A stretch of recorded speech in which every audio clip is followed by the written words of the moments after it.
नमस्कार. स्वाभिमानी TV news चॅनलच्या बातमीपत्रात आपलं स्वागत.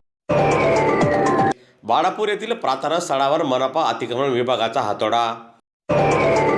धुळे तालुक्यातील मनपा हद्दीतील बाळापूर येथील एका प्रार्थना स्थळासंदर्भात धुळे महानगरपालिकेकडे तक्रार प्राप्त झालेली होती. त्या अनुषंगाने मनपा व पोलीस प्रशासनाच्या बंदोबस्तात ही प्रार्थना स्थळ आज हटविण्यात आली. दरम्यान दोन्ही समाजात तेढ निर्माण होऊ नये यासाठी प्रशासनाने विशेष दक्षता घेतलेली होती, अशी माहिती मनपा अतिक्रमण विभागाचे प्रमुख प्रसाद जाधव यांनी प्रसारमाध्यमांना दिली.